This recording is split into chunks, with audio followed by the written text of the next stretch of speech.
Saludos, este es el episodio 17 de Método Grow, un podcast divulgativo y distendido sobre psicología y coaching. Mi nombre es José Vicente Baeza y hoy es martes 6 de octubre de 2015.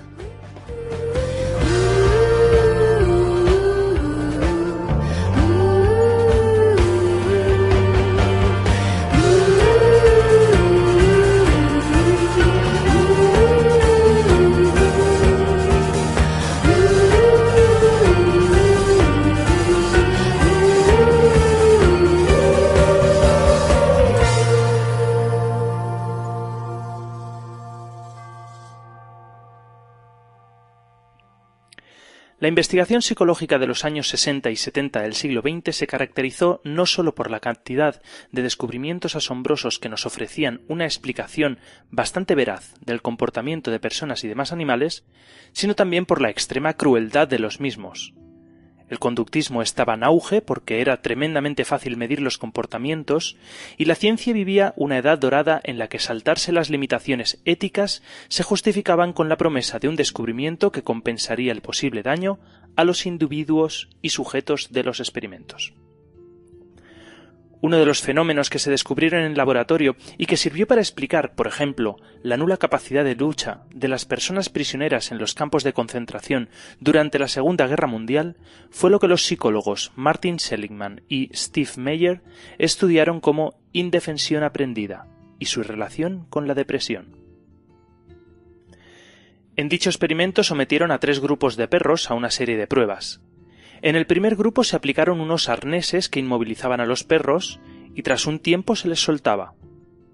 En el segundo grupo, los perros inmovilizados en los arneses recibían aleatoriamente unas descargas eléctricas que podían detener si accionaban una palanca con el hocico.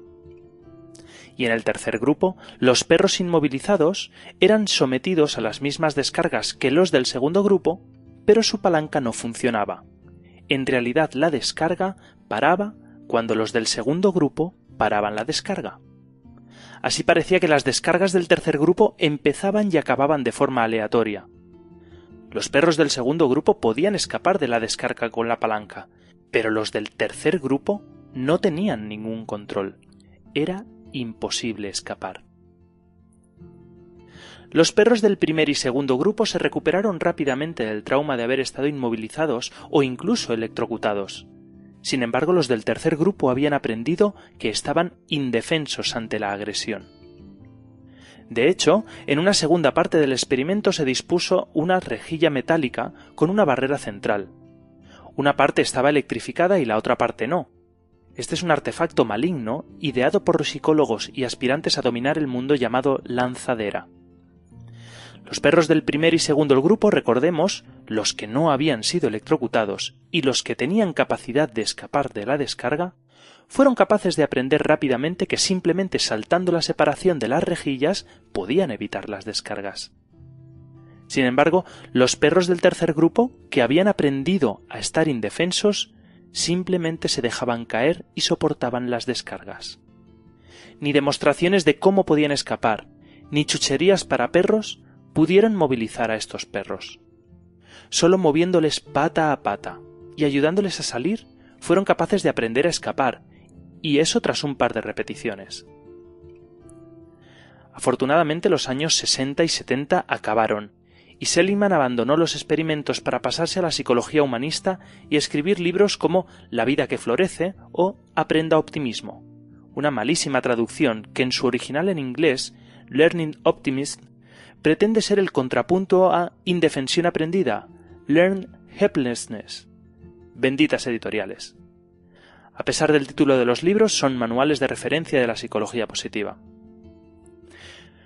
Pues esto es lo que llamamos indefensión aprendida, esa actitud por la cual dejamos caer los brazos y aceptamos que no somos capaces de escapar. Un experimento mucho más respetuoso con los individuos se puede realizar en un aula de instituto o universidad para demostrar cómo en simplemente 5 minutos se puede generar indefensión. En 2 grupos de personas escogidas al azar se reparten 2 tarjetas con 3 palabras que han de combinar las letras de cada palabra para formar otra. Es lo que se conoce como anagrama, como Roma y Mora o imagen y enigma. Quien aplica el experimento pide que prueben con la primera palabra, y cuando encuentren el anagrama, levanten la mano y esperen. Cuando un grupo significativo de gente ha encontrado la primera palabra, empiezan con la segunda, y se repite el proceso de alzar la mano. Y por último, lo mismo con la tercera palabra. Fácil, ¿no? Pues como siempre que los psicólogos entramos en un aula, tiene trampa. En realidad existen 2 listas de palabras. A la mitad de la clase se les reparte una lista con 3 palabras fáciles, y a la otra mitad una lista que consta de 2 palabras imposibles, y la tercera es la misma que la de la otra lista. Es decir, que las listas son diferentes, excepto por la tercera palabra, que es la misma. Cuando empieza el experimento, los que tienen la lista de palabras imposibles ven cómo media clase acaba rápidamente, mientras que ellos no son capaces ni de acercarse a una solución válida. En la segunda palabra empiezan a surgir expresiones de decepción y frustración, y cuando llegan a la tercera palabra, la que es igual para ambas listas, muy pocos poseedores de la lista de palabras imposibles son capaces de resolverla, a pesar de que es una palabra con un anagrama fácil. Lo que ha ocurrido es que los de la lista imposible han aprendido en apenas 5 minutos que son incapaces de resolver anagramas. Así es de potente la indefensión aprendida. Pues bien, el efecto de la indefensión aprendida explica muchos comportamientos, como por ejemplo el que ya he adelantado de los campos de concentración y tortura, donde se aplican vejaciones al azar sin justificación y de forma inconsistente, donde la persona a la que se le somete a esta violencia al azar no sabe nunca por qué se le está agrediendo. Esto busca que la persona se desmorone y abandone toda esperanza de escapar y sea manejable por sus captores. Pero este terrible efecto no solo se da en estos lugares. También muchas de las personas que sufren maltrato son sometidas a comportamientos erráticos que logran destruir a la persona agredida. Incluso se ha observado que en familias donde los recursos educativos son pobres o inapropiados, los niños prefieren ser castigados porque saben que si rompen algo, obtendrán un castigo a no saber si algo está bien o está mal. Y en esto me quiero explicar porque puede darse en cualquier hogar, sin necesidad de que estemos todos trastornados. En ocasiones hay padres y madres que aplican unas normas inconsistentes en casa, es decir, los comportamientos inadecuados no siempre se corrigen. A veces se ignoran, a veces se corrigen y otras veces incluso se celebran. Imaginar las primeras palabrotas de los niños. Que una personita de apenas 2 años diga un taco es tan inesperado que es hasta gracioso en ocasiones y puede arrancar algunas risas de las figuras educativas. Sin embargo, esta criatura en ocasiones dice la palabrota y se le ignora, o incluso se le corrige de una forma demasiado enérgica, por decirlo de alguna forma suave. Este comportamiento causa mucha confusión y si esto se extiende a otros ámbitos puede causar una serie de respuestas desorganizadas y erráticas, inseguras. El niño o la niña no sabe cuándo se le va a aplaudir, o a castigar, o si no va a suceder nada. En un momento descubre que hay una serie de cosas que siempre resultan en castigos o conductas aversivas, y ante la incertidumbre de no saber qué va a ocurrir, o el castigo seguro, escogen la trastada mayor, porque necesitan controlar algo su vida, aunque sea para mal. Es por ello que siempre recomiendo a las madres y padres que acuden a coaching educativo en mi consulta que en casa han de haber muy pocas normas, pero han de ser muy claras y siempre se ha de responder inmediata y consistentemente. Si es algo adecuado, siempre se premia inmediatamente, aunque sea con un muchas gracias, que no es poco. Y si es algo inadecuado o inapropiado, siempre y de forma inmediata se contrarresta con una conversación, un castigo o una censura, dependiendo del estilo educativo que se aplique en casa. Si me preguntan, yo no soy muy amigo de los premios y los castigos. Las cosas que considero que mis hijos hacen bien las correspondo con palabras más que con cosas.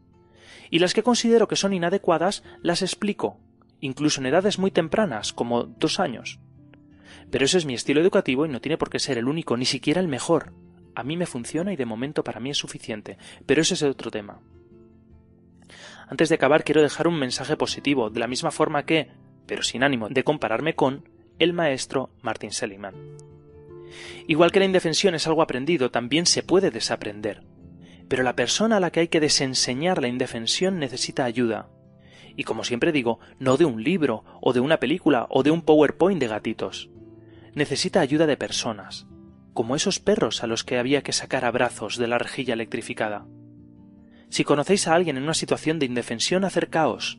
Es posible que no quiera que os acerquéis, pero tened por seguro que ella sola no va a ser capaz de salir. Pero se puede. Claro que se puede salir. Por hoy lo vamos a dejar aquí.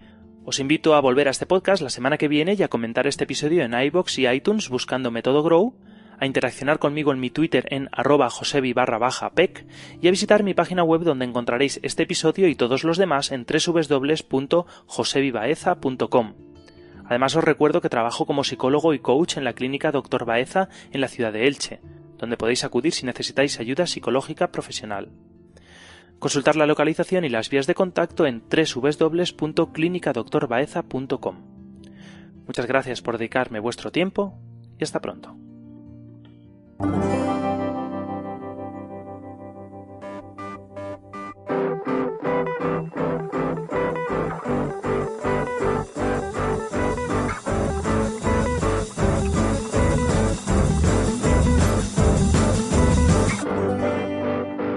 Everything is lost. But I know that you can take it to the Lord. Everything you want. Is it all that you can gather for yourself? Do you love a lot? Is that love that Jesus gives to everyone?